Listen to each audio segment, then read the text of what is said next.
next two poems are from the collection I'm working on at the moment called The Raven and the Wolf, and their subject matter is grief. So this is, as the day gets closer. As the day gets closer, my mind begins to shadow. Storm clouds form, and soon they will cover the sky.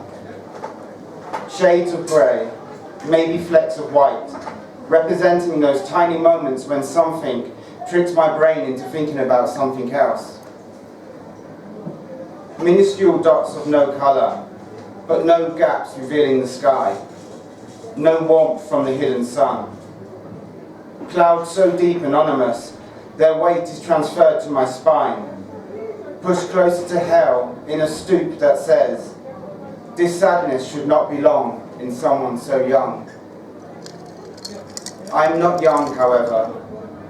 This soul is old, ancient. A spiritual cord weaves so tightly into the fabric of time that should the thread snap, a fresh start could be made, and the quilt of eternity would not unravel. For all extents and purposes, the backbone would remain as though intact, the cursed legacy remaining unbroken. Look at those clouds, filled with so much water that should they burst, they would drown the world in a grief tenfold. Noah's flood would be reduced to a mere footnote. The mountains of Ararat as lost to humanity as the Garden of Eden. But they won't break. I won't allow them. Mankind deserves to burn with fire and brimstone. Its skin turned molten, blood evaporated into the atmosphere, where it can condense and rain down upon its own charred remains. Drowning for a second time would be too easy a conclusion. The purest angel passed, and they turned it into a spectacle for their amusement. A monument of amethyst should have been erected, but instead they built a big top.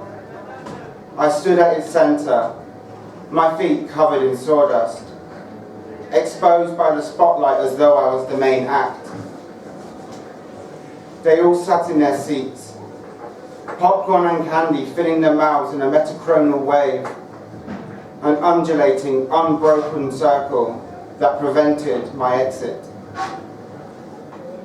They waited for me to crack, waited for the first sight of a glistening line from my eye down to the shit-encrusted floor.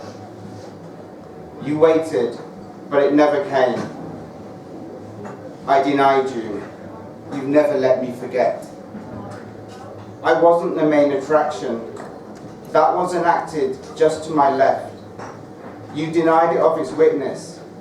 Karma will never let you forget. That date is approaching. Their singular annual post on her wall, reminded to them by a faceless Facebook, does nothing to ease their guilt. You can't think of me, you can't think of her without thinking of me. I will always be stood next to her, both of us blurred like ghosts, together watching you burn.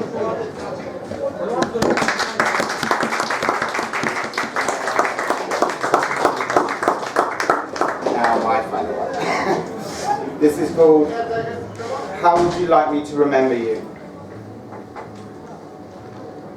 How would you like me to remember you? Not in sadness, but with love. An alabaster bust, carved to perfection, placed upon a pedestal for all to see. In snow-white purity, you could gaze forever at the world that fascinated you in never-ending ways. Always finding a beauty in anyone, even when it was hidden so deep beneath the surface. A more forgiving being than even God himself. His eyes never quested through the circles of hell to gaze upon Lucifer's beautiful face in search for even a glimmer of remorse. I have not turned you into a baseless idol in your absence. I remember you just as I did, when you sat perched on a battered sofa.